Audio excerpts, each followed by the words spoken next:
Hello guys. जैसा कि आपको पता है कि हम अपना क्लास 10th का चैप्टर नंबर फर्स्ट प्रकाश का परावर्तन एवं अपवर्तन पढ़ रहे हैं। आज हम इसी चैप्टर के अंतर्गत एक मोस्ट इम्पोर्टेंट टॉपिक है और हमारी वीडियो का लास्ट टॉपिक है चैप्टर का अवतल लेंस द्वारा प्रतिबिंब का बनना। देखिए, मोस्ट इम्पोर्टेंट होता है, काफ़ी बार बोर्ड एग्ज़ाम में आता भी है, ऑलवेज आता है। तो हमें अगर इसके प्रतिबिंब की स्थितियाँ देखनी है कि जो हमारा अवतल लेंस है किस प्रकार से प्रतिबिंब का निर्माण करता है। देखिए, उत्तल लेंस से प्रतिबिंब का निर्माण, अवतल दर्पण से प्रतिबिंब का निर्माण और उत्तल दर्पण से प्रतिबिंब का निर्माण मैंने करा दिया है पिछली वीडियो में, आप उनका ज़रूर देख लीजिएगा। इसमें हम देख रहे हैं अवतल लेंस द्वारा प्रतिबिंब का निर्माण हम कैसे करते हैं।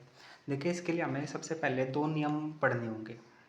ठीक है, सबसे पहले आप कुछ जानकारी ले लीजिए कि किसी भी प्रतिबिंब को बनने के लिए कम से कम दो प्रकाश किरणों की आवश्यकता होती है और अधिक से अधिक आप कितनी भी ले सकते हैं। देखिए, जो हमारा अवतल लेंस होता है इसको बोलते हैं अपसारी लेंस। अपसारी लेंस क्यों बोलते हैं? क्योंकि ये प्रकाश किरणों को फैलाता है। जबकि जो हमारा उत्तल लेंस था उसको हम अभिसारी लेंस बोलते थे क्योंकि वो प्रकाश किरणों को एकत्रित करता था। जो हमारा अवतल लेंस होता है वो बीच में से पतला होता है, किनारे पे से मोटा होता है। ठीक है, तो पहला रूल क्या कहता है कि मुख्य अक्ष के समांतर आने वाली प्रकाश किरण अपवर्तन के पश्चात फैल जाएगी। देखिए, जो ये लाइन गई है ना, ये सीधी लाइन, इसको तो हम कहते हैं मुख्य अक्ष। मुख्य अक्ष, ठीक है। और जो हमारा लेंस के बीच में पॉइंट होता है, जो मतलब बीच का हिस्सा होता है, उसको बोलते हैं हम केंद्र। आपको पता है सेंटर, तो इसको हम क्या बोलेंगे? केंद्र। अब देखिए, फर्स्ट रूल कहता है कि मुख्य अक्ष के समांतर यानी कि इसके समांतर आने वाली प्रकाश किरणें अपवर्तन के पश्चात फैल जाएगी। तो ये क्या कहता है कि देखिए, कोई भी प्रकाश किरण ऐसे आई, ठीक है, और अपवर्तन के पश्चात वो प्रकाश किरण फैल जाएगी इस प्रकार से। ठीक है, ये हमारी प्रकाश किरण है। अब जो हमारा सेकंड रूल आता है वो क्या कहता है कि मुख्य केंद्र सी से जाने वाली प्रकाश किरणें अपवर्तन के पश्चात उसी माध्यम में वापस लौट जाएगी।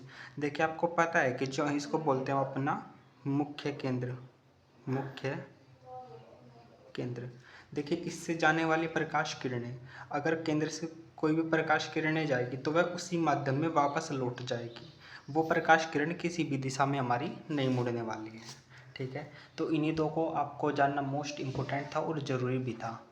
अब देखिए, जो हमारी स्थितियाँ हैं, सबसे पहले क्या है कि जब वस्तु हमारी अनंत तथा केंद्र के बीच रखी हो। देखिए, इधर आप वस्तु को कहीं भी रख सकते हैं।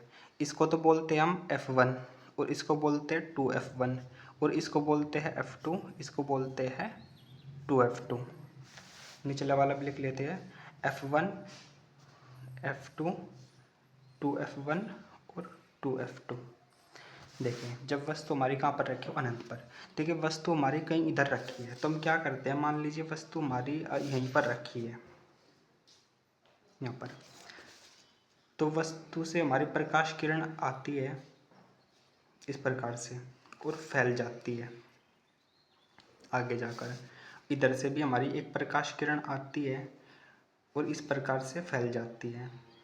अब आप क्या देख रहे हैं कि प्रकाश किरण तो एक दूसरे को नहीं काट रही है, ये इधर से जा रही है, ये निचल इधर से जा रही है। लेकिन अगर हमें प्रतिबिंब का निर्माण करना है तो हमें जो प्रकाश किरण है उनका काटना जरूरी है। तो हम क्या करते हैं, हम प्रकाश किरणों को पीछे की तरफ बढ़ाकर देखते हैं कि एक किसी बिंदु पर काटती है या नहीं। तो देखिए, जो हमारी प्रकाश किरणें अगर हम इनको पीछे की ओर बढ़ाते हैं तो ये हमारी एक बिंदु पर एक दूसरे को काटती है, फोकस पर। और जहाँ प्रकाश किरणें एक दूसरे को काटती है वहीं हमारे प्रतिबिंब का निर्माण होता है। अब देखिए, जो हमारा अवतल लेंस होता है वो प्रतिबिंब का बनाता है। एक तो हम कह सकते हैं जो हमारा प्रतिबिंब की स्थितियाँ हैं, क्या होता है, एक तो हम कह सकते हैं कि सीधा बनता है, ठीक है, एक हम कह सकते हैं कि छोटा बनता है। देखिए, वस्तु से बहुत छोटा हमारा प्रतिबिंब बना है यहाँ पर। अब देखते हैं जो हमारा सेकंड है, एक और देख लीजिए कि आभासी बनता है, क्योंकि प्रकाश किरणें वास्तव में नहीं मिली है, हमने इनको पीछे खींचकर मिलाया है। अब देखते हैं हम अपनी सेकंड स्थिति। देखिए, सेकंड में क्या कहता है कि जब वस्तु अनंत दूरी पर रखी हो, ठीक है, वस्तु हमारी रखी है अनंत दूरी पर। ये हमने माना था कि आप इसको कहीं भी मान सकते हैं कि वस्तु हमारी अनंत और केंद्र के बीच रखी है। हमने यहाँ पर मानी थी, इसको हम इधर मान लेते हैं अनंत पर कहीं। तो वस्तु से प्रकाश किरणें इस प्रकार से आती है, इस प्रकार से। और हम जैसे कि हमने रूल पढ़ा था कि प्रकाश किरण अगर मुख्य अक्ष के समांतर आती है तो अपवर्तन के पश्चात फैल जाती है, वो चली गई फैलकर। तो आपको पता है किसी भी प्रतिबिंब के निर्माण के लिए कम से कम 2 प्रकाश किरणों की आवश्यकता पड़ती है। तो एक को हम क्या करते हैं, इसके हम केंद्र से गुजारते हैं इस प्रकार से। सबसे पहले आप इसको पीछे की ओर मोड़ लीजिए, क्योंकि ये प्रकाश किरण भी एक दूसरे को कहीं नहीं काटेगी।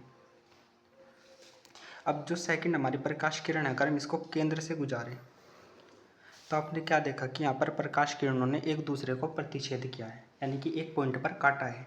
और जहाँ प्रकाश किरणें एक दूसरे को प्रतिच्छेद करती है वहीं हमारे प्रतिबिंब का निर्माण हो जाता है। तो देखिए, जो हमारा प्रतिबिंब है, एक तो हमारा हम कह सकते हैं कि छोटा बना है और F1 व C यानी कि केंद्र के बीच बना है, और एक हम कह सकते हैं कि आभासी बना है, और सेकंड हम कह सकते हैं कि सीधा बना है। इन स्थितियों की आपको प्रैक्टिस कर लेनी है। अगर आपको वीडियो पसंद आया हो तो लाइक कीजिए, सब्सक्राइब कीजिए Eklavya study with education. Thank you.